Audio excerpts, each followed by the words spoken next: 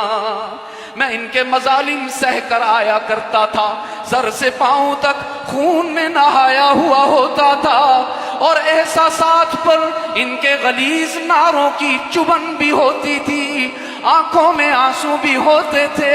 میں آ کے بیت اللہ کے قریب آتا اور غلاف کعبہ سے لپٹ جاتا اور عرض کرتا الہ العالمین، خون میں نہا کے آیا ہوں، سر سے پاؤں تک زخمی ہو کر آیا ہوں، لیکن اس لیے نہیں آیا کہ تجھ سے تیرا غضب مانگوں، میں تو آج اس حالت میں بھی تجھ سے تیری رحمت مانگنے آیا ہوں۔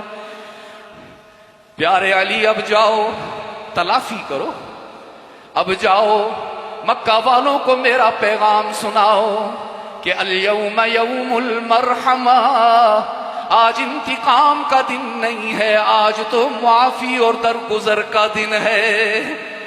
آج میں تمہیں برباد کرنے نہیں آیا، آج تو میں تمہیں آباد کرنے آیا ہوں۔ آج میں تمہارے گلے کاٹنے کے لیے نہیں آیا، آج تو تمہیں سینے سے لگانے آیا ہوں۔